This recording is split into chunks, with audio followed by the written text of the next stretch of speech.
근심 걱정 무거운지 아니 진짜 누군가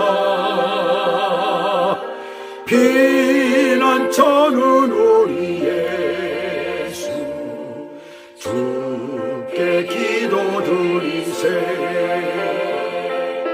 세상 친구 멸시하고 나를 조롱하여도 예수 품에 안기어서 참된 위로받겠네.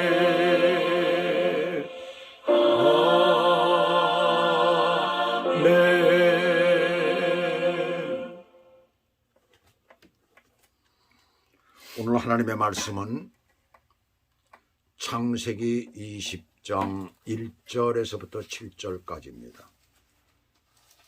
창세기 20장 1절에서부터 7절까지. 오늘 말씀의 제목은 믿는 자의 실수에 대한 하나님의 처방. 믿는 자의 실수에 대한 하나님의 처방. 본문을 읽어드리겠습니다. 아브라함이 거기서 네게브 땅으로 옮겨가 가데스와 술사의 그랄에 거주하며 그의 아내 사라를 자기 누이라 하였으므로 그랄 왕 아비멜렉이 사람을 보내어 사라를 데려갔더니 그 밤에 하나님이 아비멜렉에게 현몽하시고 그에게 이르시되 내가 데려간 이 여인으로 말미암아 네가 죽으리니 그는 남편이 있는 여자임이라. 아비멜렉이 그 여인을 가까이 하지 아니하였으므로 그가 대답하되 주여 주께서 의로운 백성도 멸하시나이까. 그가 나에게 이는 내 누이라고 하지 아니하였나이까. 그 여인도 그는 내 오라비라 하였사오니 나는 온전한 마음과 깨끗한 손으로 이렇게 하였나이다. 하나님이 꿈에 또 그에게 이르시되 내가 온전한 마음으로 이렇게 한 줄을 나도 알았으므로 너를 막아 내게 범죄하지 아니하게 하였나니 여인에게 가까이 하지 못하게 함이 이 때문이니라. 이제 그 사람의 아내를 돌려보내라. 그는 선지자라. 그가 너를 위하여 기도하리니 네가 살려니와 내가 돌려보내지 아니하면 너와 내게 속한 자가 다 반드시 죽을 줄 알지니라. 아멘.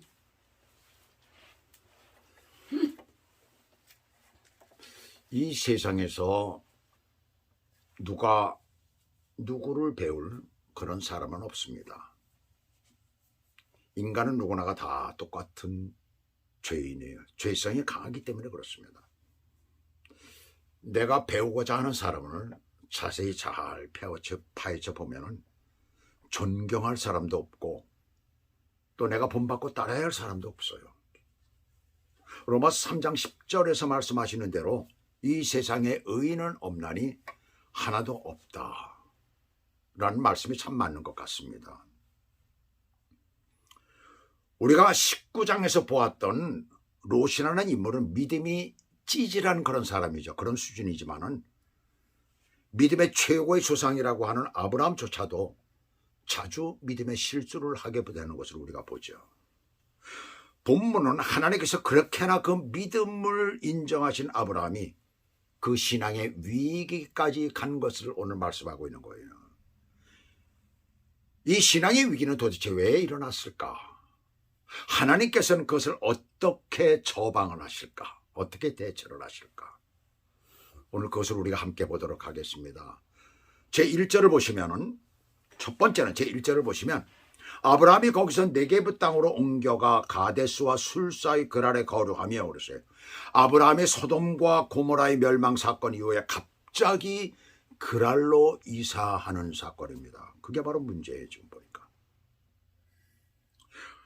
그리고 본문에 보면 거기서라고 했습니다. 이제껏 20여 년 동안 살았던 헤브론 근처 마므레 상수리 숲을 근처를 말하고 있습니다. 오랜 동안 살았던 곳에서 갑자기 이사한 것이 문제가 된 거예요. 이유가 발표되지 않은 것으로 봐서 몇 가지 이유가 있을 것입니다. 뭐 맞는지는 모르죠, 우리가 정확하게. 목초지가 부족해서, 목축을 하니까. 아니면 갑자기 흉년이 들었거나, 아니면 소돔과 고모라의 멸망 때문에 그 참상을 날마다 봐야 될 거 아니에요. 그 참상을 거기서 많이 보였을 것입니다. 아마 어느 정도는 보였을 것이에요. 다른 또 하나의 이유를 댄다면 외적의 침입이 있을까 봐 아마 그래서 옮겼는지도 모르죠. 근데 옮겨간 그곳, 옮겨온 그랄은 그 당시 계곡으로 작은 강이 흐르는 아주 기름진 그런 땅이었어요. 그러나 그 땅은 블레셋의 왕인 아비멜렉이 그랄에 거주하며 다스리던 땅이었어요. 그럼에도 불구하고 그곳으로 갔다는 것은 그는 더욱더 좋은 목초지를 원했고 필요로 했고 소돔과 고모라의 멸망에 대한 어떤 마음의 변화가 있었던 것으로 보입니다. 어쩌면 제 생각이지만은 이제 앞으로 내년에 태어날 하나님이 약속하신 그 이삭을 위하여서 더 좋은 곳으로 가기를 원했던 것이 아닌가 그런 생각도 좀 듭니다. 도대체 어떤 심령의 변화였을까? 두려움으로 인한 불안감이었을까? 아니면 정반대인 안도감이었을까? 저는 후자라고 생각을 합니다. 물론 여기서 다르게 생각하고 해석하는 분들도 있겠죠. 근데 저는 후자로 생각이 들더라고요. 그런 엄청난 일들을 보게 되면, 당하게 되면 하나의 심리 상태가 오게 되죠. 어떤 것이 올까요? 어떤 사람은 불안감에 있지만은 그러나 제가 왜 후자를 택했느냐 하면 믿지 않는 사람들은 항상 마음속으로 그들은 영혼의 미래에 대해서 불안감을 가지고 살아갑니다. 그래서 언제든지 그들의 마음속 깊은 곳에서는 불안감이 존재하고 있어요. 그러나 구원받은 사람들, 거듭난 사람은 하나님의 백성은 미래뿐만 아니라 현재에도 영생을 누리고 있기 때문에 언제나 마음속에 평안이 옵니다. 우리가 신약 성경에서 보시게 되면 영생을 받았고라고 되어 있죠. 받을 것이다라고 되어 있지 않습니다. 예수 믿는 사람은 현재 이 땅에 살아가면서 영생이 되어져 있는 거예요. 마음속에. 바로 예수 그리스도를 믿는 그 자체가 영생이라는 사실입니다. 엄청난 축복이죠. 그래서 마음속에 평안이 오게 되고 선한 일을 할 수가 있게 되는 거예요. 그리고 하나님의 보호하심에 대한 자신감이 생기게 되는 것이죠. 그런데 그것은 곧 자칫 우리로 하여금 생활을 해이하게 만들 수가 있다는 것을 기억하시기 바랍니다. 그래서 베드로전서 4장 8절에서는 주의 사역자들에게 베드로 사도는 이렇게 말하죠. 근신하라 깨어라 너희 대적마귀가 우는 사자같이 두루다니며 삼킬 자를 찾나니 라고 했어요.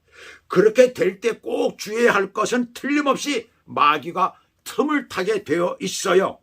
신앙의 위기가 오는 겁니다. 바로 그겁니다. 아브라함은 바로 그런 위기를 당한 거예요. 왜 이런 위기를 당한 것일까요? 하나님과의 교제가 잠깐 동안이라도 끊어졌기 때문에, 기도를 안 했기 때문에 그래요. 그래서 믿는 사람들은 매일같이 하나님 앞에 기도하고 하나님과의 교제를 절대로 끊어서는 안 되는 이유가 바로 거기에 있는 거죠. 기도는 곧 하나님과의 영적 교제의 호흡인 것이에요. 그래서 기도를 하지 아니하고는 믿는 자들은 살아갈 수가 없는 것입니다. 기도가 어떤 때는 잘 안 되더라도 엎드리세요. 어떤 때는 기도가 막힐 때가 있어도 엎드려야 되는 것입니다. 하나님 앞에. 마가복음 14장에서 예수님께서 제자들과 함께 겟세마네라 하는 곳에 이르러 기도하실 때 제자들을 보고 너희는 여기 앉아있으라 하고 가서 기도하시고 그리고 돌아오 보니까 제자들이 모두가 다 자는 거예요.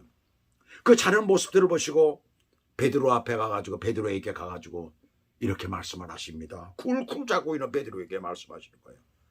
그래서 마가복음 14장 37, 38절을 보시면 시몬아 자느냐 내가 한 시간도 깨어 있을 수가 없더냐 시험에 들지 않게 깨어 기도하라 라고 말씀하십니다.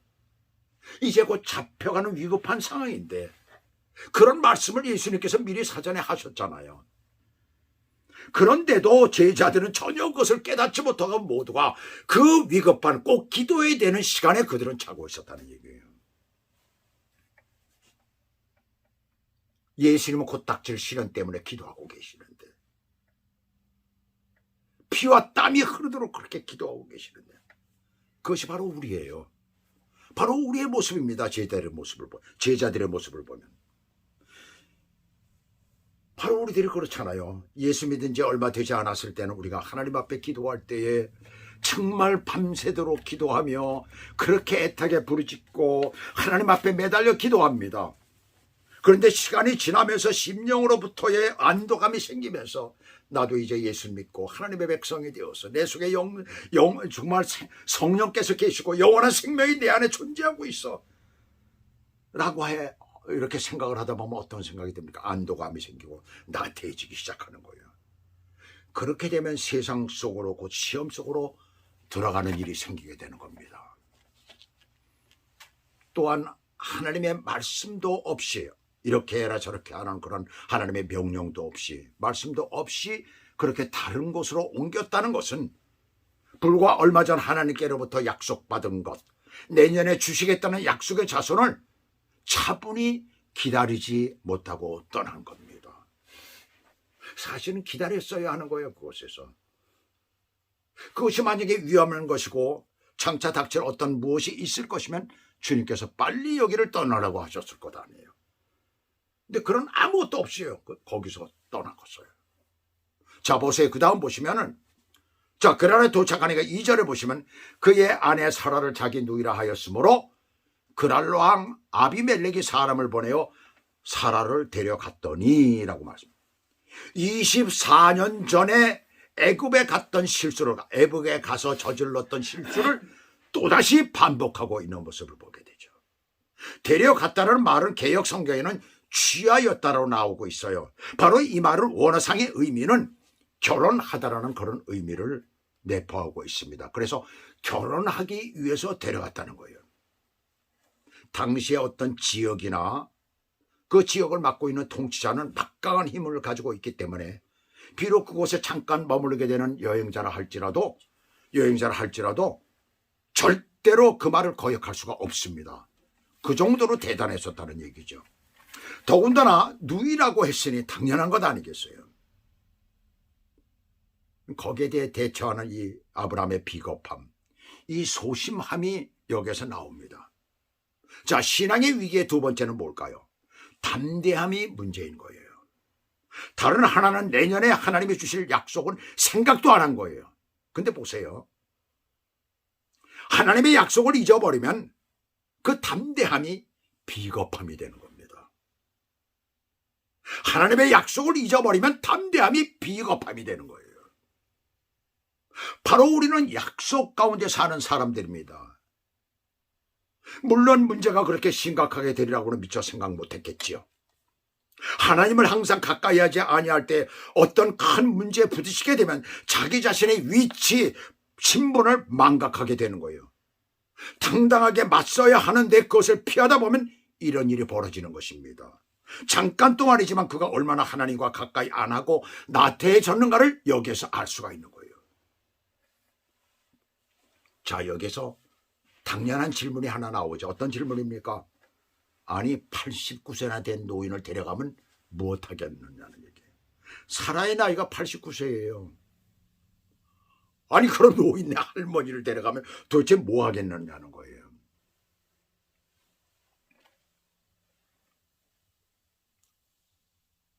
장차 그 양반 돌아가시면 장례 치르려고 데려갔을까요? 왜일까? 그것은 그날 왕이 아브라함과 동맹을 맺기 위함입니다. 왜 동맹을 맺으려고 했을까요? 전에 조카 롯이 북방군에 의해서 포로로 잡혀갔을 때 아브라함이 가서 구출한 적이 있었잖아요. 자기의 길리운 자들 318명을 데리고 가서 그 막강한 네 나라의 군대들, 그들을 무찌르고 물론 그 사람들이 전쟁 끝나고 자기 집으로 가는 것들을 뒤쫓아갔으니까 뭐 제대로 정비가 된 그런 군대는 아니었을 것입니다. 그러나 그래도 많은 숫자였을 거예요. 그들을 가서 무찌르고 그 포로들을 데리고 오고 오히려 많은 것들도 또 얻어왔잖아요. 가지고 왔잖아요. 전리품들도 있었잖아요. 그 소식이 그 당시 근동 지역에 있는 모든 사람들, 나라들마다 다 알게 되고 왕들도 알게 된 거예요. 아비멜렉이라고 그걸 모르겠어요. 바로 아비멜렉이 블레셋의 왕입니다. 그랄 지역에 그가 살고 있으면서 다스렸기 때문에 그랄 왕이라고 성경은 지금 나오고 있는 거예요. 그래서 아비멜렉에게는 아브라함이 사돈이 되면은 아주 막강한 세력이 되는 것이죠. 그렇게 좋은 동맹이 어디 있겠어요. 그러나 아브라함에게는 위기입니다. 내년에 하나님이 약속하신 후손에 대한 문제가 생기죠. 또 뿐만 아니라 그들은 이방인이에요. 하나님과의 약속이 깨지는 일이 생기지요. 우리가 너무나 잘 알지만 저 유다 왕국의 여호사밧 왕이 신앙이 좋지 않은 아주 신앙이 나쁜 북이스라엘 왕과 그 나라와 같이 사돈관계가 되잖아요. 아방이었잖아요. 그때 아합이 북이스라엘 왕국에서 제일 잘못된 왕이었잖아요. 우상을 막 뒤로온 걸. 그러므로 말미암아서 그가 얼마나 큰 위기를 당합니까? 그 자손들까지 그렇잖아요. 동맹이라는 것은 바로 그런 것입니다. 깨지지 않으라는 법이 없는 것이에요. 하나님의 원대한 인정한 구원의 인간 구원의 계획이 자칫하면 무의로 돌아가는 거예요. 아브라함에게 닥치는 어려움은 물론 이스라엘이라는 민족은 생기기도 전에 없어지는 것이에요. 그런 지경에 이르게 된 것입니다. 이 위기는 대단한 위기였어요. 하나님께서 그 위기를 그대로 보시겠어요? 3절 그 밤에 하나님이 아비멜렉에게 현몽하시고는 하나님 엘로힘과 함께 쓰여서 그러자 하나님께서 꿈에 들어가셨다예요. 하나님께서 그 이방의 왕에게 직접 들어가신 것입니다. 느부갓네살에게도 직접 들어가셨잖아요. 옛날에 애굽의 바로에게도 직접 들어가셨잖아요. 이방의 왕이지만 하나님께서 급하신 거예요. 직접 들어가셨어요. 이 위기를 하나님께서는 직접 아비멜렉에게 꿈으로 나타나셔서 해결을 하십니다. 신앙의 위기의 세 번째는 하나님께서는 때로 하나님을 믿고 따르는 자가 도저히 해결할 수 없는 고난 가운데 있을 때 직접 그 문제를 해결하신다는 사실입니다. 그래서 먼저 아비멜렉에게 경고를 하시죠. 어떻게 해요? 사라의 신분을 밝히십니다. 내가 결혼하고자 하는 이 여인으로 내가 죽을 것이라는 거예요. 이 여인으로 말미암아 자기가 죽을 것이라는 거예요. 세상에 이런 벼락 같은 말이 어디 있어요. 기겁할 노리죠. 남의 아내이기 때문에 그렇다는 것입니다. 그 여자 때문에 내가 죽는다는 말을 듣는다면 여러분들은 어떻겠어요? 놀라 기겁할 노릇이죠. 그래서 4절 보시면 아비멜렉이 사라를 가까이 하지 아니했으므로 접근조차 하지 아니했었다는 말입니다. 남녀 관계에서 이것이 사용되면 성적 관계를 갖지 않았다는 말이에요. 이 부분에서 우리는 늙었으니까 당연한 것 아니냐, 늙은 여자한테 누가 잠자러 들어가겠느냐 이렇게 얘기를 할 수가 있습니다. 그런데 그 당시는 100 몇십 살씩 살았잖아요. 그렇잖아요. 보통 140살, 50살, 120살, 130살 등 적게 살아도 그랬었다는 얘기예요. 경수는 이미 끊어졌다 하더라도 성적 관계는 가능했다고 봅니다. 그렇다면 왜 접근조차 하지 않았을까요? 왜 접근조차 하지 않았을까요? 이상하잖아요.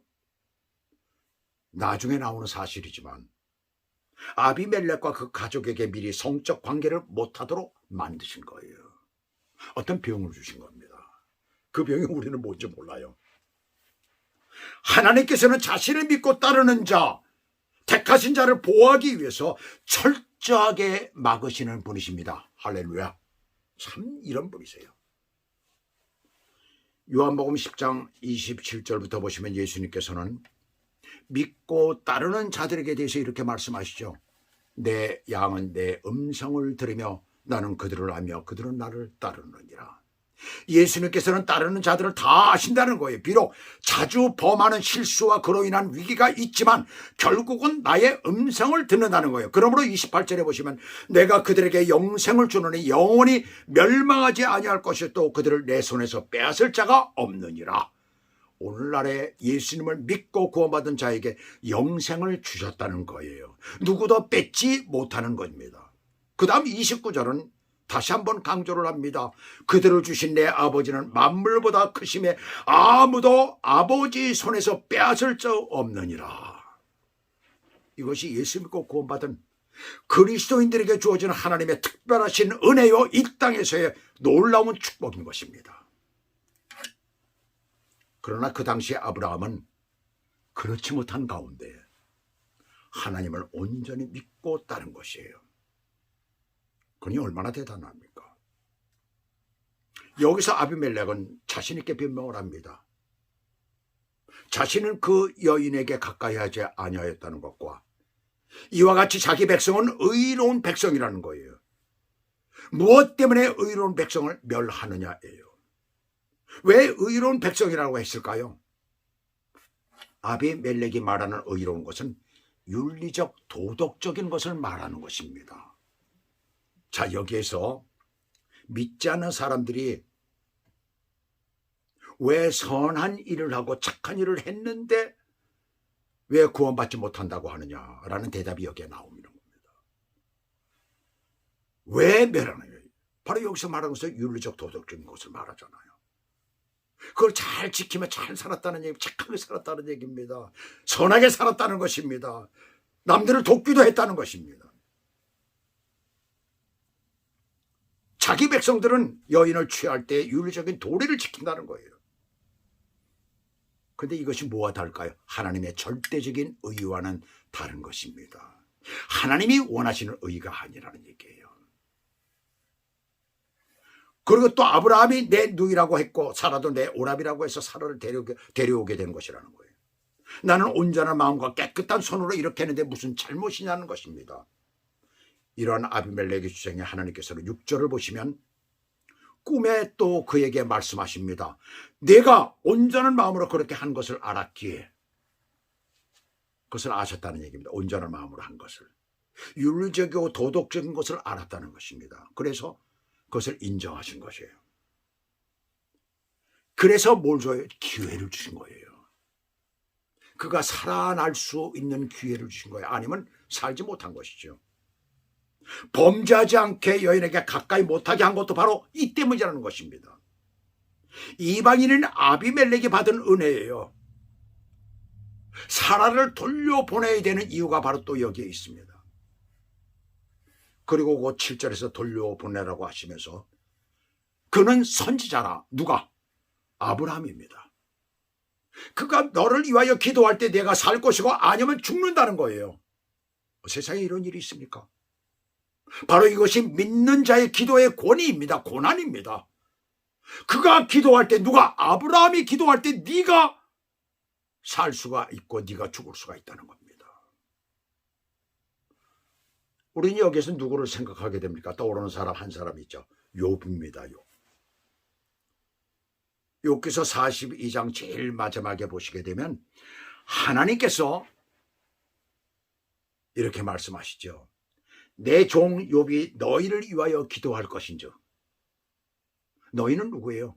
욥의 친구들이죠. 욥에 대해서 공격하고 욥이 잘못했다고 그러고 그렇게 공격한 그 친구들입니다. 욥은 의로운 사람이었어요. 하나님이 보시기에도 의로운 사람이었어요. 그를 테스트하신 것입니다. 그러나 그들은 알지 못하고 네가 죄를 범했기 때문이 아니냐라는 그런 잘못을 크게 범한 거예요. 욥이 너를 위하여 기도할 것인즉 내가 그를 기쁘게 받으리니. 바로 욥이 기도한 것을 하나님께서 받으시고 그 친구들을 그 죄를 사해 주셨다는 얘기입니다. 바로 이게 똑같은 거예요. 지금 보시게 되면 이것이 기도하는 자의 고난입니다. 이것이 기도하는 그리스도인들의 고난이에요. 권위예요. 바로 이것이라는 얘기입니다. 또한 하나님이 택하신 자, 하나님이 사용하시는 자를 건드리는 것이 얼마나 무서운 일이라는 것을 오늘 본문은 우리들에게 말씀해 주고 있는 것입니다. 우리 바로 그런 사람들입니다. 하나님께로부터 그런 놀라운 은혜를 받고 그런 놀라운 축복을 받고 놀라운 사명을 받은 사람들이에요. 제발 예수 믿는 사람들 건드리지 마십시오.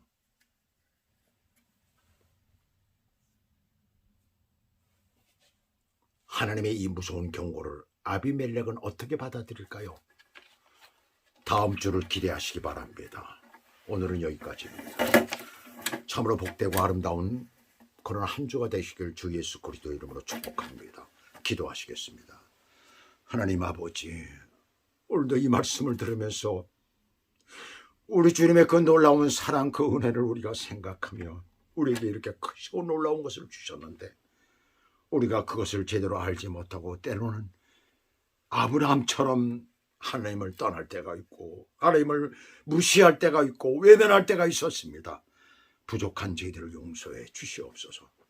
그리고 늘 주님을 마음에 새기며 언제나 주의 은혜 가운데 사는 믿음의 사람들이 될 수 있도록 우리를 축복하시고 인도해 주셔서 삶의 모든 부분에 예수 그리스도를 나타내며 하나님을 증거하는, 예수님을 증거하는 믿음의 축복의 사람들이 될 수 있도록 우리를 축복하시고 인도해 주시옵소서.